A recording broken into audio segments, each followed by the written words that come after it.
Hey guys, I got an article here for you. This this is pretty funny. All right, so this article came out in February 2017, so it's about 3 years old. I caught on to this and wanted to get what you guys think and give you what my thoughts were. The article is called "The Men America Left Behind." So, just to get into this, I believe this is a very biased, very biased article, but that's just me. So to start this off, at the very top, you can see it says they suffer from the largest shortfall of jobs. Their mortality rate has been rising. What are psychologists doing to help? So the statistics that we already can look up and verify that men die on the job more. Men make up most of the deaths in the armed forces, and men also kill themselves the most. So when it comes to all them bad numbers of death, majority of those are men. Now, this is indicating that there is a shortfall when it comes to jobs in the 2017 job market.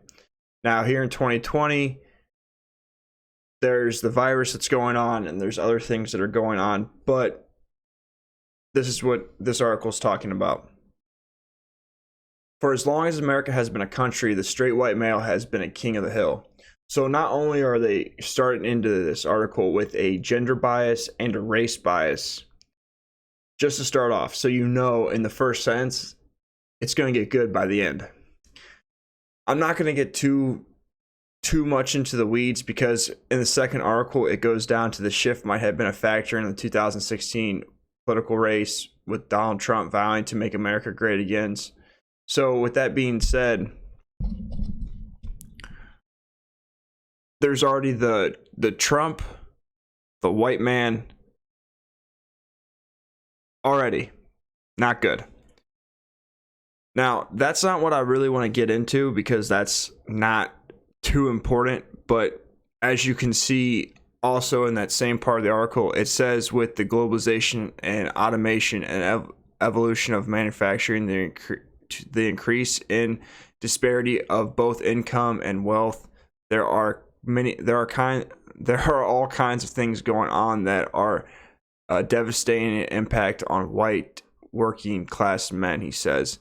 So this article is already attacking the working white man, the middle class working white man, which I don't know if you know this, but that happens to be this guy right here.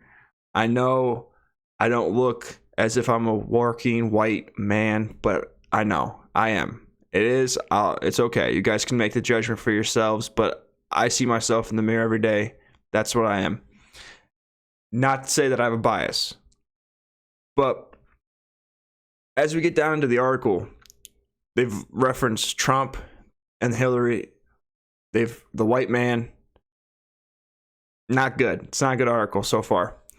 So masculinity gets in the way. So as you could see in bright red letters, which I'm not sure if that's them trying to insinuate something, but I'll let you make your own conclusion.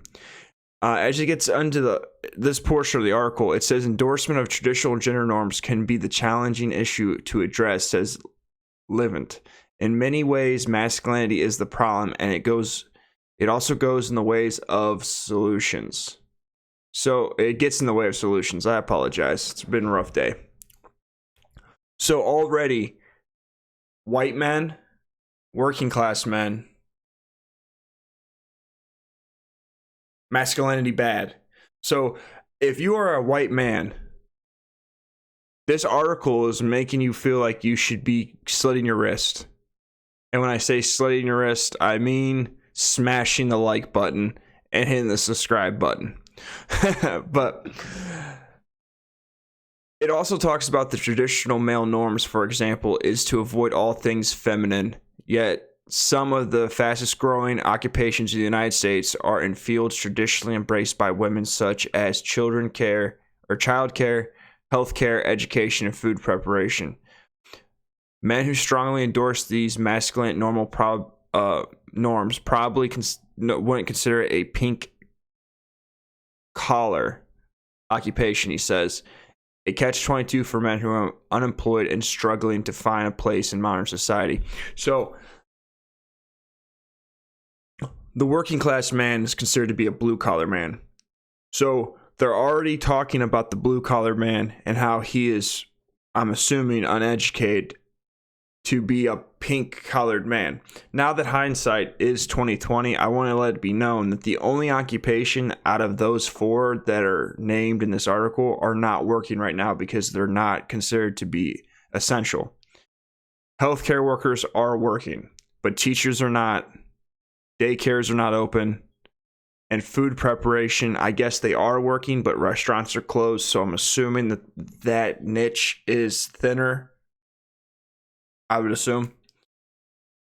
But as we get down in here, but while traditional gender roles are deeply entrenched, they aren't immutable. One of the best ways to clip away an old-fashioned gender norm, Levent says, is with education. Working class, less educated men tend to believe it's very important for men to meet these standards. More educated men have a more occupations to challenge these ideas. So, from what I'm taking from this article so far, in my opinion, is that working class men, stupid, and educated men or brainwashed men push these gender norms and are smart enough to know that they can be feminine.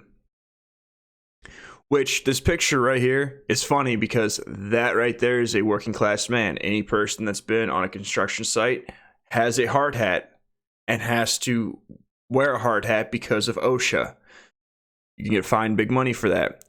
But here in 2020, with the virus just destroying our economy, there happens to be a lot of construction workers that are still doing plumbing, HVAC, electrical, building apartments, hospitals, infrastructure. All these things that are needed for society are still working. Yet, some of these educated people might not necessarily be working. Now, this goes to push some of the campaigns that they are trying to push to get us to be smarter men. He proposed targeted campaigns to challenge gender roles, such as public service announcements that encourage men to pursue careers traditionally thought as feminine. He points to the projects such as Man Up campaign, which encourages youth to promote gender equality and end violence against women. So, in this part of the article, it talks about masculinity being bad. All right. It talks about how working class men are uneducated and too dumb to know what's going on. And then it goes and ties in violence against women already. So in this part, they've already tied being a man and abusing women are like this, which I clearly don't necessarily think that's true. I do know that the statistics that if you look up domestic violence is about the same rate within 6 to 8% of gender. And they're already telling you here that they're targeting young men. So they're trying to feminize men, and they're trying to tell men not to do traditionally male jobs anymore, like trades and stuff like that, or being working class, which society runs on, but to be more educated. So I think the problem with that being is that it's going to go, once you lead a man down the wrong way and he figures out it's wrong, he's going to overcorrect and go back to a more normal mindset. And then in addition, it talks about the Don't Cry, the Boys Don't Cry YouTube video production. Again, I don't cry. I haven't cried in years. Like, I'm just not emotionally like that. I don't necessarily see a reason to cry all the time. I don't see a reason to cry most of the time. I just think that this is a very biased and genuine article. I don't know about yourself. Not to say if you're feeling like you're going to hurt yourself, or that you're depressed, or you have a addiction of some kind and you need to seek more help, by all means, do what you need to do to get your mind right. You need to be strong-headed and flat and level-headed to be able to succeed in life. So being unstable is not good for anybody, male or female. Not to say you're not a man or to push you out of your existence of being a man because you need to seek help. There are plenty of strong men that see bad things that happen and need to talk to a professional. So go ahead and do that. But getting farther into this article to me is just a gender bias, a class bias, and a race biased article. Like, I don't really see anything that is helping anybody other than saying men are bad. Now, the article is actually, as you can see right here, this isn't just like some BuzzFeed or some non-official article, but I will put the link of the article in the description and allow you guys to go read the whole entire article.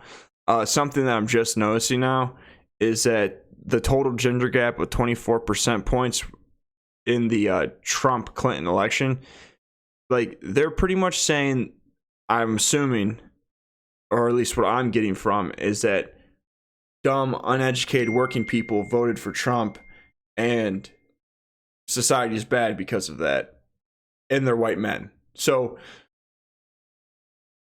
you let me know what you think down in the comments below, but smash that like button, smash that sub, and let me know what you think. I'll see you guys next time on Savage Red Recovery.